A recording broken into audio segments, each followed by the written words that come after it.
Ya, baik. Ewan Mania dimanapun Anda berada, Alhamdulillah kondisi COVID di Indonesia sudah menurun. Semoga kita bisa mempertahankan. Yang jelas kita harus hati-hati karena kita tahu Kimi Räikkönen tidak bisa tampil di GP Nederland atau Belanda karena kena COVID. Jadi ini perhatian untuk teman-teman. Sekarang nyalakan HP Anda, masukkan juga fitur peduli lindungi. Siapa tahu Kimi Räikkönen itu isomannya di dekat rumah Anda. Nah, supaya Anda aman. Baik, sebelum ngobrol dengan Asa, sebelum kita ngomongin balapan semalam, saya akan menjawab dulu pertanyaan dari teman-teman. Siapakah yang paling berbahagia dengan kemenangan Max Verstappen? Nah, ternyata yang berbahagia bukan tim Red Bull, tetapi yang berbahagia juga bukan ayahnya atau pacarnya, tapi yang paling berbahagia adalah Davina. Nah, silakan di-googling. Jadi Davina ini adalah penyanyi yang menyanyikan lagu kebangsaan Belanda tadi malam. Waktu datang ke sirkuit, dia ditanya oleh PIC seremonial, closing seremonial. Anda sudah siap berapa lagu kebangsaan? Dia jawab 4. Mana? Inggris. Oh ya, untuk Louis. Mana lagi? Belanda untuk Max Verstappen kalau menang. 3 untuk ini Kolombia kalau Ceko menang, ya kan? Meksiko, Mas. Apa? Meksiko. Oh, Meksiko, sorry. Meksiko kalau untuk Ceko. Kemudian kalau yang terakhir Finland kalau Bottas menang. Oke. Terus akhirnya apa? Dia sodorin. Akhir-akhir ini pembalap yang menang tidak beraturan. Kalau terjadi apa-apa di sirkuit, bisa pembalap yang lain bisa naik podium 1 seperti Ocon beberapa lalu. Akhirnya dia menyodorkan 2 nama. Pelajari segera. Si penyanyi tadi Davina langsung googling karena dia bukan Evan Mania, dia googling namanya siapa, dari mana. Setelah itu dia langsung konsentrasi penuh ngapalin. Lama-lama dia frustasi, meja digebrak-gebrak, manajernya nggak berani mendekat. Kenapa? Gila, kenapa penyanyi itu jadi emosi gitu terus? Tapi karena manajernya suka Formula One, dia nonton TV terus gitu. Jadi kadang-kadang melirik tapi nonton TV. Tahu kalau pada saat Lewis Hamilton menyerang dengan ban kuning, sementara Max Verstappen dengan ban putih, itu dari 3,5 detik menjadi 1,7, dia udah tegang itu. Nah pada saat finish dia langsung teriak, Max Verstappen, champion gitu. Dia bilang langsung, sontak langsung dia teriak histeris, senang sekali dia, ure dia senang sekali. Nah baru manajernya tanya, kenapa kamu jadi stres? Kamu kenapa stres? Tadi aku udah nyiapkan 4 lagu kebangsaan gitu. Ditambahi saudari 2 pembalap, aku googling. Ternyata namanya itu adalah Nikita Mazepin. Yang kedua adalah Yuki Tsunoda. Aku kan menghafal lagu kebangsaan Rusia dan Jepang, aku nggak bisa gitu. Ternyata yang menang Max Verstappen. Ternyata dia di prank karena manajer orang sirkuit tahu bahwa dia tidak suka Formula One, dia di prank. Ini pembalap yang akan menang. Ternyata yang disodorkan adalah Nikita Mazepin dan Yuki Tsunoda. Ya, ngawali lagu kebangsaan Rusia pusing setengah mati. Oke, Ewan Mania, dimanapun Anda berada, saya akan membuka tidak terlalu lama, saya simpan bahan humornya karena ternyata semakin tua itu semakin sulit nyari bahan humor. Yang jelas foto ini menurut saya foto yang menyesatkan karena foto ini adalah euforia penonton Belanda yang sangat senang sehingga menyalakan flare warna orange, tetapi kasihan penonton yang ada di rumput. Dia pikir sudah maghrib, mereka langsung lari nyari shuttle bus berebut karena kalau malam nyari shuttle bus sulit. Ternyata itu adalah warna orange, itu adalah warna dari flare. Oke. Baik, kita akan lihat dulu siapa saja yang finish tadi malam sebelum kita ngobrol ke detail ya. Ya, jadi luar biasa memang lah, itulah memangnya ada penonton dan nggak ada penonton ya Mas ya. Tetap rasanya itu beda meskipun hanya di TV, rasanya beda. Ini sesuatu yang luar biasa, nanti kita bahas lagi, tapi kita harus membahas dulu hasil lomba tadi malam Grand Prix Belanda. Dan top 10-nya seperti ini. Kita ganti Mas Yo, baca yang ini, nanti saya baca yang Oke, Verstappen, kemudian Hamilton, Bottas. Ini di luar dugaan seharusnya Perez ada di antara itu, ternyata terlempar. Nomor 4 ini luar biasa menurut saya, Gasly. Kemudian Leclerc, Alonso, Sainz, Perez, Ocon, dan nomor 10 adalah Norris. Saya juga nggak habis pikir kenapa Norris ada di nomor 10 yang selama ini kita tidak pernah melihat dia ada di papan 10 besar gitu. Ya. Kemudian ini klasemen pembalap langsung berbalik ya. Jadi Max Verstappen langsung nomor selisihnya hanya 3 poin, 224,5 dengan 221,5 dengan Hamilton. Jadi ini masih kita anggap aja 0-0 Mas Yo ya sampai akhir musim, karena ini praktis nggak ada bedanya lah. Siapa yang menang di depan nanti dia yang akan menjadi juara dunia. Bottas akhirnya naik ke peringkat 3 karena Norris tadi hanya dapat 1 poin dan setelah 2 lomba nggak dapat apa-apa, sehingga Norris turun ke 4. Perez masih nomor 5. Kemudian 2 Ferrari ini masih terus berdampingan. Gasly naik ke peringkat di bawah Ferrari, lalu Ricciardo juga ada di situ 9, dan Alonso naik ke 10 besar. Dan itu konsekuensinya pasti ke klasemen konstruktor. Mercedes masih di atas 344,5 ya. Ya, masih selisih 12 poin dengan Red Bull. Jadi dalam hal ini Red Bull akan butuh Perez untuk kembali membantu ke depan. Ferrari agak menjauh dari McLaren, selisih 11,5 poin di peringkat 3, dan yang saya khawatirkan nanti ini adalah berat bagi McLaren untuk mengejar lagi, karena semakin akhir musim siapa yang paling kuat itu yang dia bisa ngembangkan ya Mas Jo. Sedangkan McLaren mungkin dananya nggak seperti Ferrari sekarang. Tapi kita lihat nanti di sirkuit berikutnya seperti apa. Alpine makin mantap di peringkat 5 meskipun ketat dengan Alfa Tauri. Aston Martin masih di peringkat 7 ini ya. 7. 6 kan.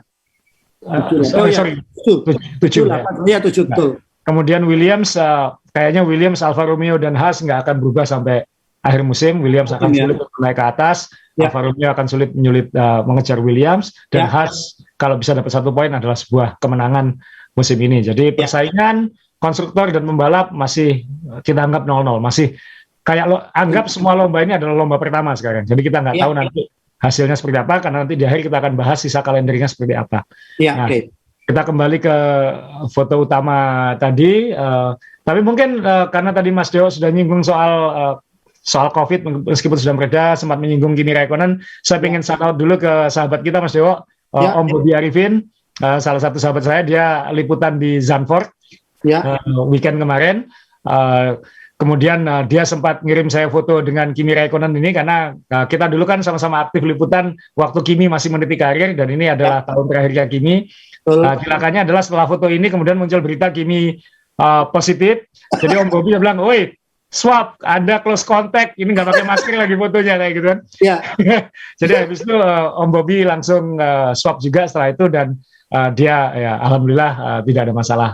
Jadi ya kita nggak tahu, di tengah protokol segala macam pun masih bisa terjadi seperti ini. Tapi ya alhamdulillah Om Bobby hasil swabnya sampai terakhir kemarin masih baik-baik saja, dan Kimi Raikkonen mungkin nggak akan bisa ikut di lomba berikutnya juga di Monza. Sayang ya, untuk tahun terakhirnya terganggu oleh COVID.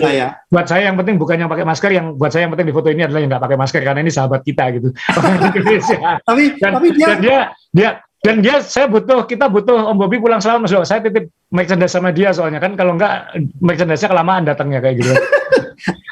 Om Bobby kalau di karantina kan nggak bisa pulang kayak gitu. Jadi ya syukur alhamdulillah, nanti moga-moga dalam beberapa hari ini pesanannya datang kayak gitu. Jadi terima kasih Om Bobby atas kiriman fotonya, dan nanti kita akan undang Om Bobby di podcast ini, karena menurut saya Om Bobby ini adalah untuk F1, untuk peliput F1 ya. Sebenarnya salah satu yang paling top di Indonesia, dalam artian yang pengalamannya paling banyak, yang aksesnya paling banyak. Apalagi nanti kita ngomong soal Michael Schumacher, dia pernah disubiri Michael Schumacher. Jadi kita akan undang begitu Om Bobby balik, apakah itu episode setelah Monza atau setelahnya, nanti kita akan undang Om Bobby. Jadi yang paling penting adalah Kimi Raikkonen semoga sehat, dan Om Bobby alhamdulillah tidak apa-apa di sini. Kita kembali ke sirkuit. Tadi gini, wah ketularan COVID, tapi kan Kimi yang nularin, kan nggak berani juga. Nggak berani juga gitu. Nah, ini penonton segini banyak, ini sebenarnya 2/3 kapasitas ya Mas Dewa ya. Jadi bukan kapasitas, masih dibatasi 2/3, tapi 2/3-nya dikumpulin. Tapi kan memang di Eropa, di negara-negara maju sudah relatif sudah terkontrol, sehingga hal-hal seperti ini tidak membuat takut, sehingga ya bisa memberikan atmosfer yang lama rasanya tidak melihat atmosfer seperti ini. Inggris kemarin ketika Hamilton menang juga luar biasa, tapi tidak seperti ini kan Mas Yo. Kalau kita ingat, Inggris dulu mungkin lebih heboh ketika Nigel Mansell menang, Brazil ketika Ayrton Senna menang. Tidak banyak negara kan yang punya pembalap sukses. Spanyol waktu Alonso masih luar biasa, Jerman ketika Michael Schumacher masih berjaya, itu atmosfernya luar biasa, kayak ada gairah baru begitu. Ya. Nah, Belanda kan nggak pernah punya, sebelum Verstappen kan nggak pernah punya juara dunia, nggak pernah punya pembalap yang menang, sehingga baru kali ini dia punya pembalap yang bersaing berebut juara dunia dan rutin menang di puncak, sehingga wajar bila tiba-tiba antusiasmenya terhadap Verstappen atau terhadap F1 jadi seperti ini, dan jadi tontonan yang sangat menarik gitu. Maksudnya sirkuitnya juga ternyata jauh lebih hebat dari yang kita bayangkan ya. Iya, betul. Ini sirkuit ada ovalnya ya. Ada bankingnya, dan bankingnya bukan hanya satu sisi, ada tong setannya. Tong setannya. Jadi sebelum ngomongin lagi, mungkin Om Bobby juga ngirim foto. Ini fotonya Om Bobby Arifin, foto bankingnya, dia moto dari samping. Ini tikungan 3 itu ada di sini. Om Bobby moto dari tikungan 4 ini ya. Ini di sebelah sini. Ini seperti tong setan memang katanya. Jadi miringnya kan sampai 19 derajat itu. Sehingga makanya pembalap ngambil jalur atas, bukan jalur bawah. Kemudian tikungan terakhirnya kan banking ke kiri. Jadi kalau bankingnya satu sisi kan loadnya mobil itu bisa kayak mau ke IndyCar. Kalau oval kan dia bobot mobilnya dibedakan gitu, kiri dan kanan. Tapi ini kan bankingnya kanan dan kiri, sehingga karena itu Pirelli mendatangkan ban yang paling keras just in case ini menciptakan masalah. Jadi mungkin tahun depan akan lebih baik lagi karena Pirelli sudah tahu harus membawa ban seperti apa, tim-tim sudah tahu harus setelan seperti apa. Jadi ini sirkuit yang sebagai gambaran, ini ada foto dari F1 ya. Betapa miringnya banking ini tikungan terakhir. Kalau kita lihat di sosial media, Daniel Ricciardo gelundungkan makanan gitu ya, waffle dari ujung ke bawah, dan itu bisa gelinding sangat cepat karena memang ini sangat miring. Saya pernah ke bankingnya Monza yang kuno itu, dan memang banking itu ya seperti ini, dan itu membuat tikungan jadi top speed karena mobil jadi lebih lengket kan, ketika menikung dapat momentum. Luar biasa, sirkuit yang di atas kecil, di area yang kotak yang nggak besar, hanya 4, sekian kilo, 72 putaran, trek lurusnya nyaris nggak ada kalau menurut saya itu, tapi meliuk-liuknya jadi tontonan luar biasa. Sebenarnya kan sulit nyalip ya, sama kayak Hungaria, tapi dilihat lebih enak daripada Hungaria, itu aja. Hungaria itu mungkin karena sudah terlalu sering kita lihat dan terlalu lama dan profilnya relatif standar, mungkin kita nggak terlalu kagum melihatnya, tapi mobil F1 kelihatan spektakuler di Zandvoort ini. Jadi jangan kaget kalau ini akan jadi sirkuit yang ke depan akan jadi salah satu tontonan utama, meskipun mungkin sulit menyalip, apalagi ada Verstappen. Seperti itu. Ini gara-gara Bobby saya pengen ke sana nanti kalau mau nonton F1. Kan dekat sama Spa, Belgia juga, jadi bisa sekali tembak 2 sirkuit gitu kira-kira. Saya yakin akan terus berdampingan dengan Belgia ini karena lokasinya. Iya. Jadi kalau kita lihat memang, atmosfernya memang luar biasa ya. Saya tadi asal ngomong bahwa dampaknya Max Verstappen, sekarang Belanda punya Max Verstappen ini kan, sekarang Belgia juga kebanjiran orang-orang Belanda dimanapun sekarang itu orang Belanda sekarang kemana-mana atau saya. Jadi iya kan. Jadi kalau mungkin itu nontonnya di Sepang, saya mengira bukan orang Belanda itu. Ini retailernya teh botol sosro nih, saya pikir gitu kan, tapi ini kan ini semalam kan kita ini gila sekali gitu. Cuma yang banking tadi memang sayang ya tidak dilengkapi dengan ATM ya. Oke, lanjut saya. Max Verstappen menang, mungkin semua sudah tahu penggemar F1, hasil yang sangat dia butuhkan, satu untuk menyalip kembali Hamilton di klasemen, tapi juga karena ini di negeri sendiri, balapan pertama di Belanda sejak puluhan tahun, sehingga kalau hasilnya dia nggak menang itu sesuatu yang sangat mengecewakan banyak orang, khususnya di Belanda, sehingga ini ending yang sempurna untuk Grand Prix Belanda, untuk penyelenggara, dan jangan kaget kalau mulai tahun depan akan ada lebih dari 1 Grand Prix Belanda misalnya. Assen katanya kan sudah mulai mengajukan, karena ingat dulu waktu Michael Schumacher berjaya, Jerman ada 2 lomba ya kan, ada Nürburgring, ada Hockenheim. Ketika Alonso dominan, Spanyol punya banyak lomba, ada Barcelona, ada Valencia. Sehingga jangan kaget kalau suksesnya Verstappen ini kan secara komersial pasti sangat baik buat F1, dan jangan kaget kalau nanti ada 2 lomba di Belanda. Assen sudah mengajukan yang jelas untuk tahun ini just in case, tapi itu pasti memberi peluang tahun-tahun kedepannya seperti apa. Sehingga, dan ini masih umur 23 tahun, jadi umurnya masih panjang banget di F1. Ini ya, apalagi kalau dia tahun ini berhasil juara dunia. Dan balapan yang luar biasa buat Verstappen, sangat kontrol, tidak dominan loh ya, dia menang dari awal sampai akhir, tapi dia tidak dominan, karena nanti saya akan bilang bahwa pembalap terbaik menurut saya kemarin itu bukan Sergio Perez, driver of the day-nya, tapi Lewis Hamilton. Cuman dalam hal ini Max Verstappen berhasil melakukan apa yang harus dia lakukan. Dan kemarin sebenarnya strategi Red Bull sebenarnya gampang, dia tidak harus sebenarnya tidak harus menang, yang penting mengalahkan Hamilton kan. Jadi ketika strategi pit stop kita semua tahu agak berbahaya, kenapa? Perez kan di belakang karena qualifying-nya nggak bagus, dan dia akhirnya sekalian strategi aja, sekalian ganti ban, ganti mesin dan lain-lain, sekalian start dari pit lane gitu. Jadi minimal Perez tidak punya masalah mesin sampai akhir musim sekarang. Verstappen masih punya masalah ini. Tapi itu membuat Verstappen di depan, di belakangnya dua Mercedes. Nah, strateginya kan seperti apa? Mercedes kalau kecepatannya mepet ke Verstappen, dia bisa main dua strategi. Nah, kalau sudah seperti itu, yang dilakukan, yang bisa dilakukan Verstappen hanya satu. Yang penting nutupi Lewis, itu aja. Iya. Nggak usah mikirin Bottas. Kalah sama Bottas nggak apa-apa, yang penting jangan kalah sama Lewis Hamilton. Soal poin ya, poin ini ya. Poin ya, bukan lagi. Jangan sampai bikin kesalahan seperti di Inggris yang terlalu emosi sehingga yang rugi Verstappen seperti itu.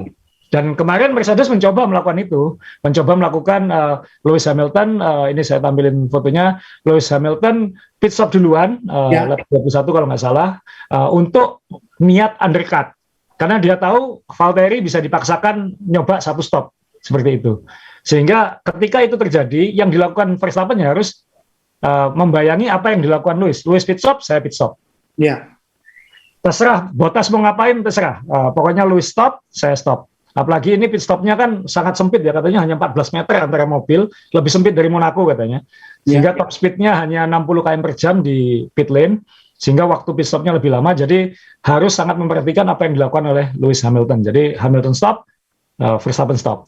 Nah, setelah itu Mercedes kan menaruh Bottas kan, yang belum pit stop, sehingga mau nggak mau Verstappen akan tertahan oleh Bottas. Harapannya di situ ngasih kesempatan Lewis mendekat, kemudian mungkin overtake atau yang lainnya seperti itu. Nah, ini ada fotonya lagi ketika pertarungan itu terjadi. Jadi ini Verstappen di depan, ini Bottas yang di tengah-tengah, kemudian Hamilton di belakangnya, karena ini Verstappen menyalip Bottas. Jadi ketika Verstappen berhasil menyalip Bottas, balapannya sebenarnya relatif selesai. Karena kuncinya itu, kalau Verstappen sampai nggak bisa menyalip Bottas, wah itu bahaya. Karena kan itu memberi kesempatan bagi Hamilton untuk bermain strategi lagi atau mencoba mempresur lebih keras lagi gitu. Nah, untungnya Verstappen bisa menyalip Bottas. Nah, waktu itu saya pikir wah ini bakal straightforward sampai finish ini. Ternyata enggak juga kan. Karena ternyata Mercedes masih punya ban kuning, ban medium, sedangkan Verstappen sudah tidak punya ban kuning, harus pakai ban keras sampai finish. Untuk pit stop keduanya. Nah, jadi itu bukan strategi ya waktu dia pakai, karena semalam sempat WA saya itu, kenapa dia ini pakai kuning, bukan strategi. Karena tiap tim kan bisa milih berapa ban yang dia bawa. Kemudian ban itu dihabiskan atau tidak saat latihan atau qualifying. Nah, kebetulan Mercedes masih punya cadangan ban medium, bukan ban medium baru, tapi nggak banyak dipakai. Jadi masih relatif fresh. Sedangkan mau nggak mau Red Bull harus pakai ban keras begitu. Tapi ternyata pada akhirnya kan tidak masalah. Sempat khawatir juga ini, waduh, ban medium di atas keras pasti lebih cepat dari ban keras. Betul. Berarti kan Hamilton harus di saat bannya masih bagus harus menekan Verstappen sedini mungkin, karena makin lama ban kerasnya masih awet, ban mediumnya makin habis seperti itu. Saya potong juga, setuju dengan strategi tadi, tapi rasanya Mercedes juga melakukan kesalahan ya. Kalau tidak salah, Hamilton itu sempat pit stopnya agak lambat ya. Ya, yang pit stop pertama hanya 1 detik lebih lambat ya. 1 detik loh itu ya. Ya, 1 detik. Tapi pada akhirnya kan nggak masalah karena Verstappen kan ketahan Bottas juga. Jadi sempat mendekat lagi. Dan pada saat Hamilton mau menyalip Bottas, rasanya Bottas benar-benar mempersilahkan ya langsung. Iya kan, di atas sekali. Iya kan. Padahal nanti kita ngomong soal gosip pembalap, kita semua tahu rasanya Bottas sudah tidak diperpanjang lagi. Jadi mungkin Bottas ada nakal-nakalnya juga kan. Dia kan sempat hampir fast lap itu di akhir. Meskipun Mercedes bilang itu nggak ada masalah, tapi itu menurut saya ada nakalnya juga dia. Mulai berani ya setelah. Dia sengaja fast lap ngomongnya gitu. Meskipun sudah memelan di segmen terakhir, tapi dia tidak sengaja fast lap sehingga mau nggak mau Hamilton harus masuk pit stop lagi dan hanya punya lap terakhir itu untuk ngambil lagi fast lap karena 1 poinnya ini mahal sekali sekarang. Semua poin sekarang sangat mahal. Nah, ini yang membuat tapi kemudian Verstappen menang di atas kertas kayaknya dominan, tapi itu bukan menang dominan karena menurut saya driver of the day-nya adalah Hamilton. Ini kalau nggak ada Hamilton terlalu gampang buat Verstappen untuk menang ya. Jadi mobilnya Verstappen meskipun kalau dibagi 3 sektor, mobilnya Verstappen ini hanya lebih cepat di sektor kedua yang ada tongsetannya itu. Ya. Di situ bisa 0,4 lebih cepat atau apa itu. Karena memang mobil Red Bull di tikungan cepat kan luar biasa, tapi di bagian-bagian yang lebih lurus Hamilton lebih cepat. Ya. Nah, Hamilton tadi malam ya di bawah tekanan. Mungkin itu kalau penonton sepak bola Indonesia, mungkin penontonnya bilang kalau Hamilton menang nggak bisa pulang, kalau Hamilton menang nggak bisa pulang. Mungkin kayak gitu, tapi dia tetap tampil maksimal dan menekan Verstappen sampai benar-benar akhir. Jadi jarak finish 20 detik itu kan tidak representatif karena Hamilton harus pit stop dulu untuk ngambil fastest lap. Ya, oke, ini cukup menarik kalau kita amatin. Tapi menarik waktu asal tadi kalau Indonesia tadi Hamilton paling dari ya KAI udah telepon, tolong dimenangin deh nanti stasiunku gimana gitu kan. Nah, ini semalam ini coba perhatikan ya. Perez sempat ganti ban keras tapi melakukan kesalahan waktu ngelok. Itu kan banyak kegerus banyak sekali. Ya. Dan kalau Asa tadi bilang Hamilton adalah DOD-nya, saya setuju karena apa? Max Verstappen juga melakukan satu kesalahan ngelok tapi tidak parah, tapi sempat ngelok. Dan Lewis Hamilton clear ya semalam ya. Ya, cuman ya maaf ya kelihatannya terlalu ramah dengan terlalu ramah dengan resepsionis sedikit lapor gitu kan. Iya kan? Ya, ini sebenarnya saya tahu kenapa F1 mulai sering memunculkan Hamilton ngomel itu soal ban, soal apa. Ya, karena itu sudah bukan rahasia lagi, itu strategi Mas Ewo. Jadi jangan percaya apa yang diomongkan di radio. Sehingga Hamilton bilang banku mau habis tapi habis itu fastest lap. itu bagian dari mencoba mengecoh lawan ya. Makanya Verstappen kan juga ada di rekaman radionya tuh bilang Hamilton ngomel apa lagi katanya kayak gitu. Jadi mereka sudah tahu juga. Jadi sudah bukan rahasia juga kalau itu sebenarnya. Kalau dulu kan kalau ada pembalap ngomong banku mulai habis, wah kita ikut deg-degan kan. Ini ada apa? Sekarang Hamilton ngomong banku mulai habis, nggak usah percaya. Itu taktik. Iya. Taktik. Makanya Red Bull relatif lebih diam dalam komunikasi radionya. Iya, lebih diam ya benar. Tapi kan banter di SMS-nya atau WA-nya dia. Pakai tombol setir gini ya, sambil ngechat gitu. Kita ngomong soal mental, Ini kalau Max Verstappen menang itu kan sangat luar biasa karena apa? Tuan rumah kan belum tentu kita mendapat dukungan dalam arti kita lebih rileks, lebih santai. Kita lihat penonton begitu kan tekanannya tinggi. Kalau menurut Asa dengan usia segitu melawan Hamilton yang sudah matang ini gimana Sa? Ya menurut saya sih ya ini memang tinggal menunggu kapan jadi juara dunia aja. Ini mirip seperti Alonso dulu waktu masih muda. Tekanan Michael Schumacher nggak goyang ya kan. Ini sama seperti Hamilton dulu lah. Hamilton kan sejak tahun pertamanya penuh kontroversi, penuh tantangan, penuh intrik-intrik dengan rekan setim waktu itu Alonso, kemudian dia harus menunggu beberapa tahun sebelum bisa jadi juara dunia. Itu pun juara dunia di lap terakhir, lomba terakhir, dia harus nyalip Timo Glock tahun 2008 itu untuk jadi juara dunia, sehingga ya ini orang-orang yang memang beda lah menurut saya. Dan Verstappen sekali lagi nunjukin sudah waktunya dia naik kelas jadi juara dunia. Kan yang tinggal menunggu kan konfirmasi dia juara dunia aja. Bahwa dia kelasnya di situ kan sudah kelihatan. Sudah kelihatan ya? Sudah kelihatan kalau dia kelasnya itu emang. Iya. Dengan di bawah tekanan Mercedes seperti itu dia nggak goyang loh Mas Yo. Iya benar. Kan, ini luar biasa. Itu kan sangat mudah dia seperti Perez misalnya ngelok sedikit lagi ngelebar. Dia melebar sekali aja itu Hamilton akan makan dia itu tadi malam. Iya betul Sa. Ya, karena kalau kita lihat alasannya Sainz yang waktu dia melebar katanya saya hanya bergeser 20 cm saja dari race lainnya sudah seperti kondisi seperti itu. Nah, karena jadi sirkuit meliuk-liuk seperti ini itu kan menggerus bannya luar biasa sehingga banyak yang namanya marble pecahan-pecahan ban itu berserakan di luar racing line. Jadi kalau keluar dari racing line itu akan kelihatan. Itu kelihatan waktu Verstappen nyalip Bottas kalau nggak salah. Itu kelihatan di belakangnya kan ada Hamilton. Jadi ketika Verstappen ngambil kanan mau nyalip itu serpian-serpian ban itu kayak menghantami kokpitnya Hamilton. Jadi ya itu tadi marble itu kadang-kadang ya pasti bisa bikin melintir. Ini sirkuit kan begini terus, nggak pernah hampir nggak ada lurusnya. Itu kalau tikungan terakhirnya nggak banking. Itu nggak kayak trek lurus mungkin kan hanya 600 meter kan itu pit lane lurus itu. Ya. Jadi memang semalam ini pembalap benar-benar digaji besar tapi kerja keras semalam ya. Nggak ada trek lurus untuk santai-santai ya. Ini terus gerak terus ya. Dan bankingnya itu kan pasti leher, waduh, saya bisa bayangin. Saya bisa ditarik ke belakang sedikit, bagaimana Red Bull bisa ketemu Max Verstappen dulu, dia ketemu di mana, F2, F3 atau di mana dulu? Verstappen ini termasuk jalur cepat sih menurut saya. Umur 17 kan sudah masuk F1, Mas. Kita kan waktu pertama ketemu dia itu kan dia masih umur 17 tahun waktu itu. Yang waktu 2015 kita di Melbourne itu pertama kali dia masuk ya. Balapan pertamanya dia kan bareng dengan balapan pertamanya Rio kan, ya Rio Haryanto.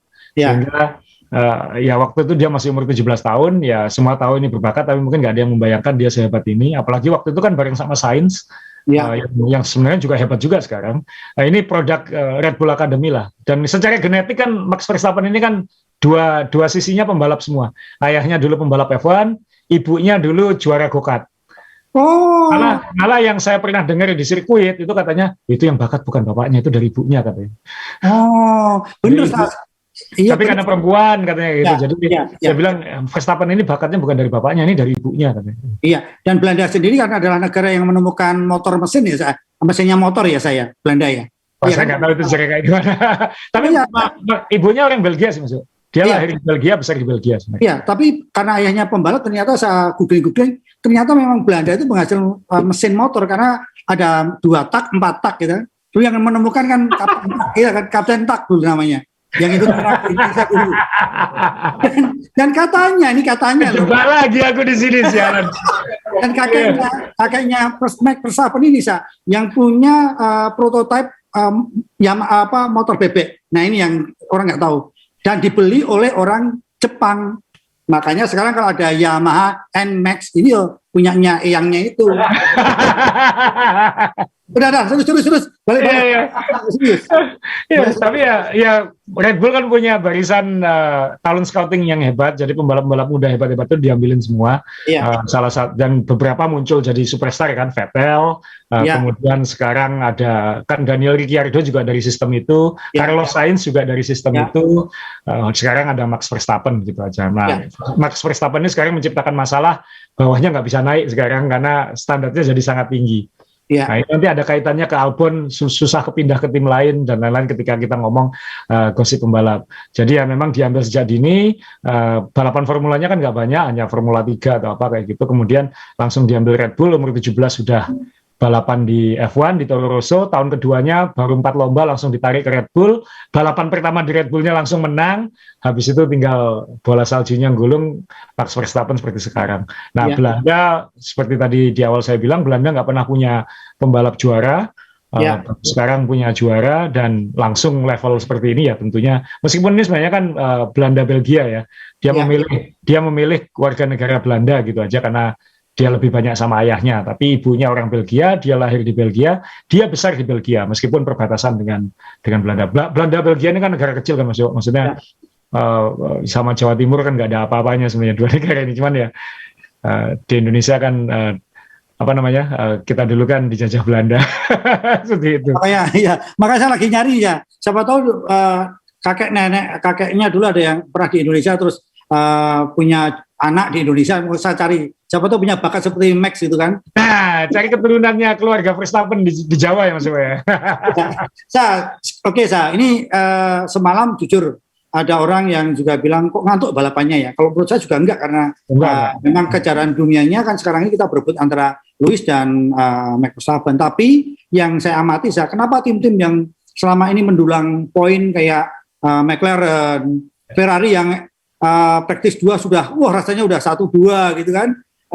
Aston Martin, kecuali Alpine ya, itu kan semuanya rasanya redup semalam di sini. Ini benar-benar sudah, kalau seandainya Perez tidak punya masalah mungkin ya seperti Asa bilang gerbong kan. Iya kan, kalau kita ngomongin Red Bull, Mercedes, Ferrari siapa gitu. Nah, menurut Asa gimana Sa? Ya, sirkuitnya memang meliuk-liuk, tidak banyak trek lurus panjang. Kita tidak sempat membahas ini minggu lalu karena kan ini bagian dari 3 lomba berturut-turut itu, apalagi Belgia seperti itu. Jadi kita tidak punya waktu untuk mereview sirkuit secara utuh minggu lalu, Mas Yo ya. Tapi saya sendiri juga terus terang agak underestimate di awal. Ini saya nggak nyangka Zandvoort semenarik ini. Karena saya lihat, waduh, di sirkuitnya pendek. Ya moga-moga nanti suasananya balapannya seru. Tapi ternyata juga seru banget lah menurut saya. Setiap babak latihan kan ada red flag yang kita khawatirkan kan lombanya nanti bakal banyak safety car dan lain-lain, malah balapannya yang aman. Balapannya hanya Vettel melintir sekali tapi habis itu lolos semua, startnya aman, nggak ada tabrakan gitu. Mungkin gara-gara banyak istirahat dan pengalaman di Belgia itu jadi lebih hati-hati semua. Saya nggak tahu, tapi sirkuit ini yang jelas kalau sirkuitnya pendek, meliuk-liuk, kita sudah tahu Ferrari ya, jago, Monaco jago, Hungaria lumayan. Nah di sini ternyata dia juga lumayan dan ya saya juga tidak menyangka kalau McLaren bisa terpuruk seperti ini. Bersyukur bisa dapat 1 poin itu. Tapi kalau yang di bawah McLaren dan Ferrari kan kita semua tahu ini akan kayak grafis sinus kosinus. Pada satu sirkuit ini akan ekstrim naik, ini akan ekstrim turun. Russell yang di semua sirkuit bisa bersinar, di sini nggak terlalu. Apakah sudah terlanjur puas dengan podiumnya di Belgia dan kontrak barunya, kita nggak tahu. Cuman ini agak acak, tapi memang fokus kemarin kan semua ke Hamilton dan Verstappen. Nanti kita ngomong minggu depan Monza, itu beda lagi nanti. Itu Monza petanya pasti akan sangat berbeda dengan di Zandvoort ini. Cuman ya saya berharap Zandvoort ini nanti bisa terus dipertahankan lah. Ini menarik menurut saya dan moga-moga dengan mobil baru tahun depan balapannya bisa jadi lebih dekat Mas Yoga. Kalau dibilang gerbong-gerbongan kan enggak juga. Karena kan saking meliuk-liuknya kebutuhan bergantung pada downforce-nya kan jadi lebih tinggi. Dan ini kan setelannya high downforce. Jadi mobil malah nggak bisa saling mengikuti kan Mas Yoga. Sehingga jadi jaga jarak semua gitu. Jadi penontonnya nggak ada social distancing, mobil-mobilnya social distancing semua. Karena dia Hamilton aja nggak lama di 1 detik, habis itu 2 detik lagi karena memang selalu meliuk-liuk, jadi selalu butuh downforce.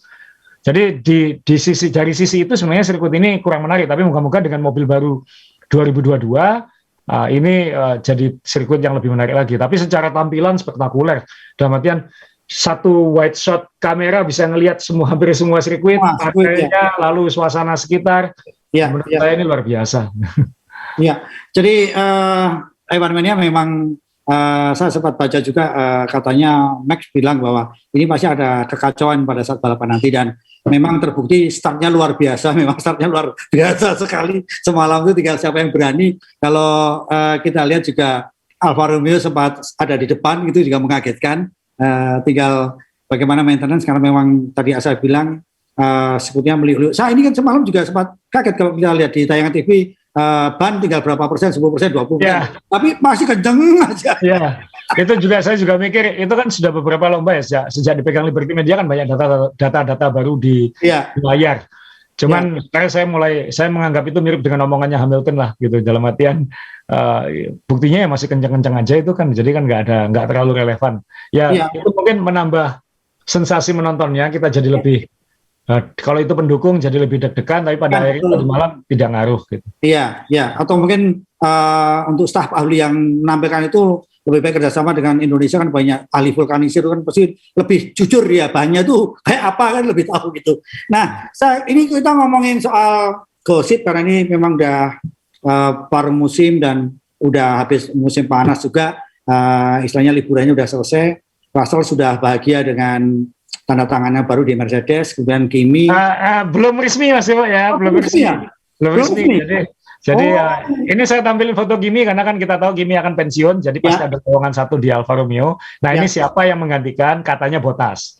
Tinggal Bottas ini nunggu kontrak dia. Bottas pengen kontraknya multi-year. Bottas ini sejak pindah ke Mercedes kontraknya itu setahunan. Jadi dia menginginkan kontrak yang multi-year, minimal 2 tahun. Jadi mungkin menunggu itu baru diumumkan. Yang penting ngasih kesempatan Kimi dulu untuk ngumumin dia pensiun, supaya kesalahan Kimi tidak digeser. Kemudian katanya Russell sudah diberitahu sebelum Belgia kemarin, dan katanya kru Netflix sudah diundang untuk merekam penandatanganan kontraknya Russell itu, sehingga tinggal ngumumin. Ada 50-50 kemungkinan akan diumumkan di Monza. 50-50, tergantung situasi Bottas, karena saya yakin Mercedes akan ingin bijak ya, dalam artian Bottas dapat tempat resmi baru diumumkan Russell, supaya sama-sama nggak ada masalah, seperti itu. Jadi kemungkinan terbesar adalah Russell sudah dikontrak oleh Mercedes, kemungkinan besar pasti jangka panjang multi-year, karena harus mengantisipasi Hamilton kalau berhenti kelak. Kemudian Bottas kontrak mungkin 2 tahun di Alfa Romeo, berarti sekarang yang sisa tinggal praktis hanya 2 kursi ya, karena Alfa Romeo nanti Bottas dengan siapa, karena Giovinazzi kan masih belum pasti. Kemudian di Williams ini yang dengan nggak adanya Russell dan Bottas ke Alfa Romeo kan berarti dia nyari pembalap, kemungkinan besar Latifi masih akan dipertahankan, tapi yang satunya itu siapa? Gosip terakhirnya adalah mereka pengen Albon. Cuman Mercedes menolak karena Albon ini pembalapnya Red Bull, tidak ingin pembalapnya Red Bull pakai mesinnya Mercedes. Nah, tinggal sekarang mulai ancaman-ancaman kalau Albon dilepas dari kontraknya di Red Bull, nggak masalah. Tapi kalau Albon masih resmi pembalapnya Red Bull, kayaknya akan diblokir terus. Sehingga sekarang peralihan gosipnya ini sekarang ke Williams. Siapa mau ke situ? Dan ini tim yang lagi naik lagi ya Mas Dewa. Jadi prospeknya menurut saya lebih baik daripada Alfa Romeo. Kalau menurut saya, sehingga dia akan mencari pembalap yang punya potensi jadi superstar, jadi bisa naik bersama begitu. Nah ini yang ditunggu. Sorry maaf, tambahi, jangan hanya pembalap pindah ke dia misalnya Bottas, tahu-tahu kok bisa ke mana, ke Alfa Romeo, padahal kan mesinnya dia pakai Ferrari misalnya. Nah, berarti ada perubahan mesin-mesin nanti saya. Enggak, karena Bottas ini kan bukan pembalap binaan Mercedes, maksud. Bottas ini kan pembalap profesional yang diambil oleh Mercedes. Pembalap binaannya Mercedes kan Russell. Russell dan ada lagi di Formula E dan lain-lain, tinggal mencari kesempatan naik saja begitu. Nah ini Williams masalahnya kan ingin pembalap yang sudah punya pengalaman dan punya prospek. Jadi Williams mungkin kalau dipaksa Mercedes dengan pembalap rookie mungkin akan menolak. Dia pengen naik kelas kok gitu. Apalagi tahun depan mobilnya baru, banyak hal yang baru sehingga butuh pembalap yang minimal punya pengalaman nggak jauh-jauh dari sekarang seperti itu. Nah itu yang bikin. Memang sempat ada gosip katanya Alfa Romeo akan ganti mesin, Williams akan ganti mesin. Tapi saya kira nggak terlalu. Ini sudah bulan September, terlalu berisiko kalau berubah sekarang ya. Kedepannya akan berubah kita nggak tahu, tapi sekarang nggak, saya rasa.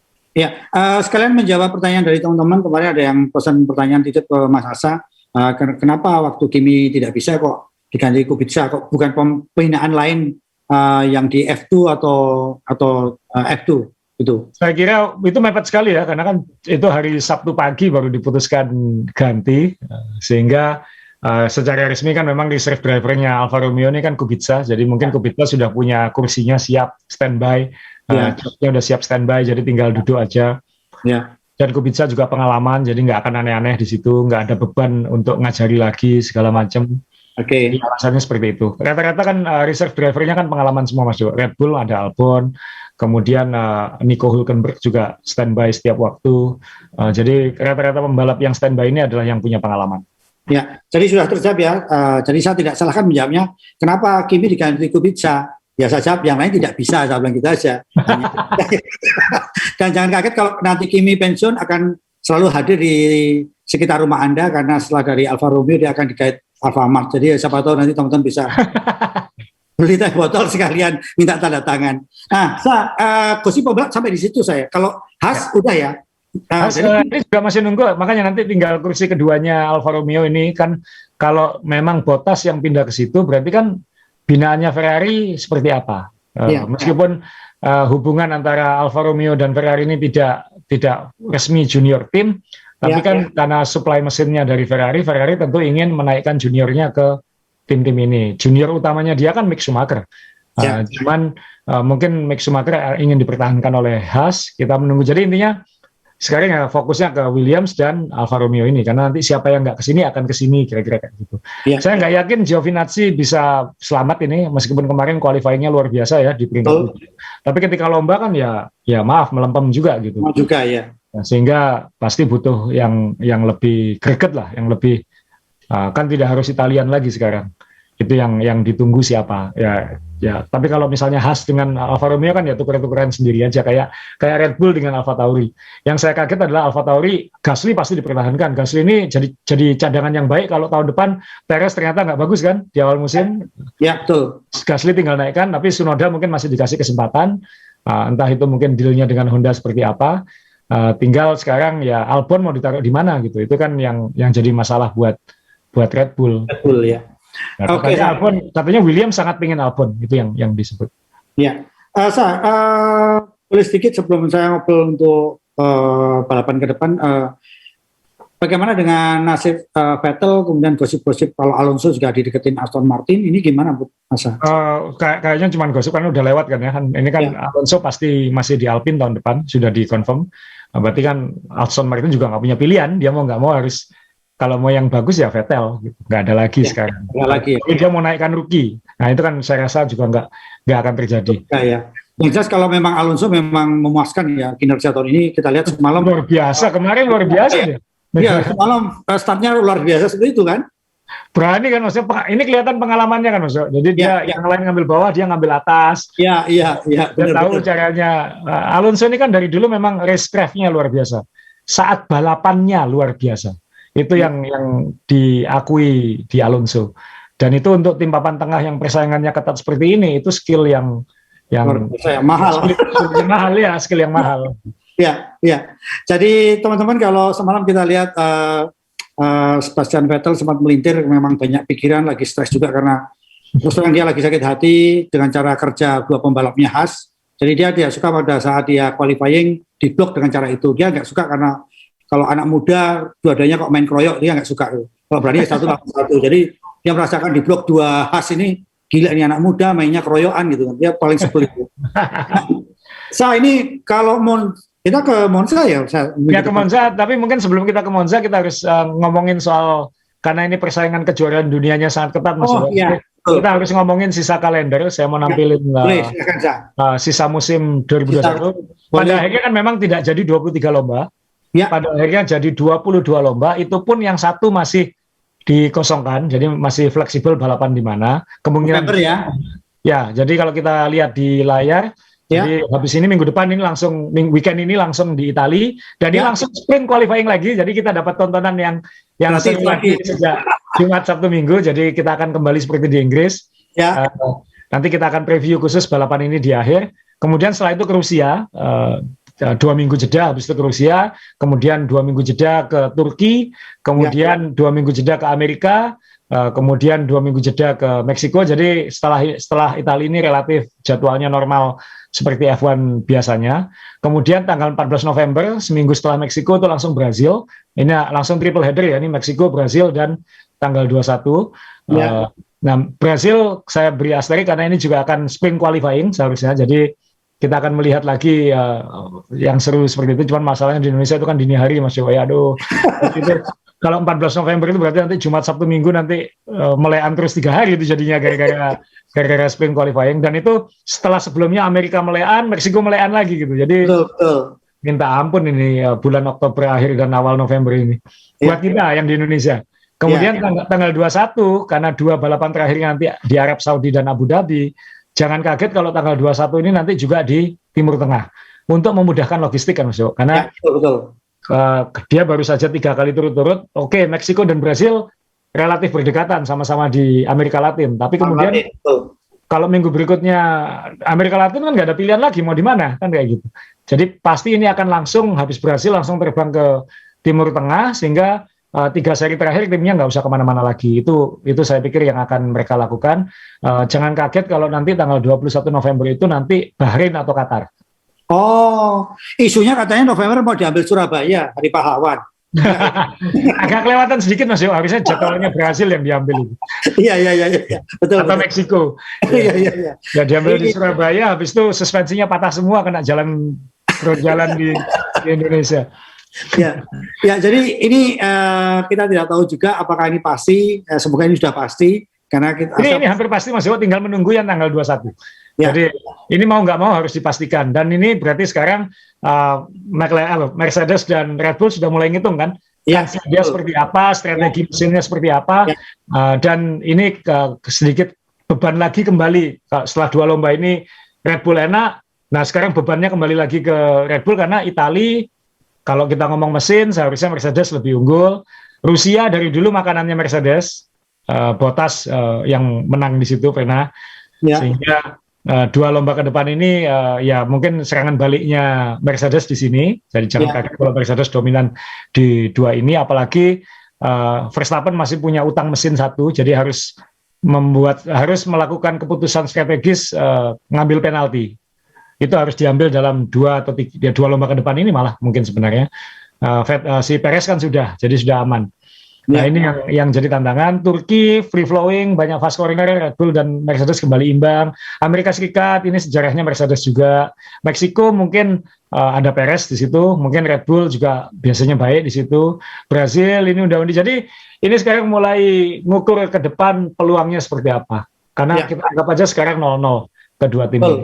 Betul. Ya. Jadi ya, karena Max Verstappen kehilangan poin penuh ketika harus keluar dari balapan kemarin saja, jadi memang betul. 0-0 lagi ya. Ya. Nah, kita ngomong Monza kan karena minggu depan ini Monza. Ya. Tahun lalu balapan di Monza itu memberi kejutan karena yang menang Gasly. Tahun ini kita nggak bisa karena jatah balapan anehnya sudah diambil Ocon kemarin. Ya. Sehingga jangan terlalu mengharapkan balapan aneh lagi, meskipun semua pasti berharap ada balapan aneh. Sirkuit ini ya kita semua tahu ini gaspol, nggak sayap minimum downforce, top speed. Jadi ya kita kalau melihat beberapa balapan terakhir, Mercedes selalu unggul di track lurus. Kalau melihat beberapa balapan terakhir, sehingga kansnya Hamilton, dalam hal ini Hamilton ya, karena Bottas akan di team order sekarang, karena Hamilton butuh setiap poin. Ya, betul. Nah, seperti tahun-tahun sebelumnya kan, maksudnya Bottas menang nggak apa-apa, belakangnya jauh. Sekarang kan, kalau Bottas di depannya Hamilton aja pasti disuruh minggir sekarang, karena poinnya terlalu dekat dengan Red Bull. Nah, ini yang akan jadi tantangan. Di depan seperti itu, di belakang, ya mungkin ini kesempatan untuk McLaren balas kemarin. McLaren kan, kalau kita ngomong dari awal musim, McLaren itu punya 2 kesempatan untuk mencuri kemenangan, yaitu di Belgia, buang sudah, kemudian yang satu lagi di Monza ini. Nah, kita yakin nanti McLaren akan mengoptimalkan, sejak kemarin-kemarin sudah tahu kita kesempatannya di sini, sehingga mereka pasti akan memaksimalkan setelan dan lain-lain di sini. Dan Norris pasti sudah sangat menunggu balapan di sini. Ya, ada lagi untuk prediksi Monza? Monza ya, penggemar Lewis Hamilton mungkin harus lebih siap-siap pesta sekarang karena ini makanan dia sekali lagi. Papan tengah Ferrari, sayangnya meskipun di Zandvoort hebat, ini bukan sirkuitnya Ferrari untuk saat ini, tapi ya entahlah nanti kalau tiba-tiba ada kejutan atau entah itu cuaca atau apa kan kita juga nggak tahu juga. Tapi ini balapan yang cepat, Mas. Nggak enaknya nonton Monza itu cepat selesai, karena kan top speed terus, sehingga kadang-kadang nggak sampai 1,5 jam udah selesai. Itu yang mengecewakan untuk ditonton. Lap-nya kan juga nggak sebanyak di Zandvoort kemarin, tapi actionnya bisa banyak, salib penyalipnya bisa lebih banyak. Aja. Oke, teman-teman Evan Mania atau juga pecinta Evan Lovers, ketika mungkin juga tidak bisa lama-lama lagi karena memang kita dibatasi waktu gitu kan. Karena kita ini dua-duanya Asa dan saya ini takut istri, jadi kalau lebih dari 1 jam ya gimana gitu kan. Jadi kita harus pamit gitu. Tapi yang jelas sekali lagi pengalaman baru kita nonton Netherlands tadi malam memang luar biasa sekali seperti yang disampaikan oleh Asa tadi, dan memang kalau kita bicara pembalap lain yang biasanya papan tengah itu selalu eker-ekeran, semalam kita nggak akan melihat itu lagi gitu kan, semua jinak saja semalam. Jadi kita memang ada yang menyampaikan ngantuk ya, mungkin benar ngantuk, tapi kalau kita ngikutin Max Verstappen dengan Lewis Hamilton itu luar biasa sekali, dan ini benar-benar dua-duanya itu sudah disetting seperti robot ya saya, jadi tidak melakukan kesalahan, dengan itu komando semuanya dari tim luar biasa bisa diterjemahkan seperti itu ya saya. Ya. Oke. Terima kasih teman-teman karena kita akhiri untuk pertemuan ini, tapi yang jelas kalau teman-teman mau ngasih komen apapun silahkan, dan Om Bobby akan dihadirkan oleh Asa, semoga ini menjadi pencerahan untuk teman-teman, karena ini menurut saya memang fotografer paling gila sedunia, karena bukan sekedar datang untuk memotret tapi juga menyewa pembalap sekelas Michael Schumacher yang Asa sudah bilang tadi, ya kan? Yang dulu naiknya bukan Ferrari kalau nggak salah, dia naiknya Minardi yang dicat merah saya. Kalau tidak salah yang sama Michael Schumacher di mobil Leclerc kalau nggak salah. Tapi nanti Om Bobby akan banyak cerita. Iya, dulu sempat jadi guyon waktu kita siaran itu kalau tidak salah, konon katanya bukan Ferrari tapi pakai Minardi, atau saya nggak tahu juga. Mungkin dia pernah naik Minardi two-seater. Oh ya itu ya. Dia pernah disupirin Michael Schumacher yang pasti naik mobil Ferrari yang pasti di sirkuit Manikur kalau nggak salah di Prancis, sehingga dia bisa cerita banyak. Apalagi nanti tanggal 15 September ini kan ada dokumenter Michael Schumacher keluar di Netflix, saya yakin semua penonton F1 akan menonton itu, dan mungkin itu kesempatan yang baik untuk membahas strategi Netflix ini. Saya sudah banyak yang nanya itu efek Netflix ke F1, karena itu menurut saya luar biasa. Sehingga ya nanti ini kan ada 3 balapan berturut-turut yang kebetulan banyak cerita. Ya. Nanti mulai minggu depan sudah mulai normal lagi pace-nya, review, sehingga kita bisa membahas sisi-sisi lain lagi, Mas. Oke, baik. Mas Om Bobi nanti kita pastikan tampil di acara ini. Betul, terima kasih sekali. Jadi saya masih menduga kalau itu mobilnya Minardi, karena apa, kalau terjadi kecelakaan itu tidak sakit karena mobilnya tidak kencang. Saya cuma mau ngomong itu aja. Ewan Mania, jangan lupa apa kata Asa tadi, pembalap Ewan pun bisa kena COVID, jadi kita pun sebaiknya juga harus jaga diri, jaga jarak, karena kalau kemarin Kimi diam-diam OTG membuka, misalnya dia menguap, itu bisa 2 menit sudah bisa membagikan menulari kurang lebih 80.000 penonton, karena hanya cukup 2 menit saja. Makanya Kimi nggak boleh balik. Sekali lagi jaga kesehatan, semoga kita bisa seperti Belanda dan Eropa tanpa bermasker lagi. Sehat dan sukses selalu. Makasih, Sa. Makasih.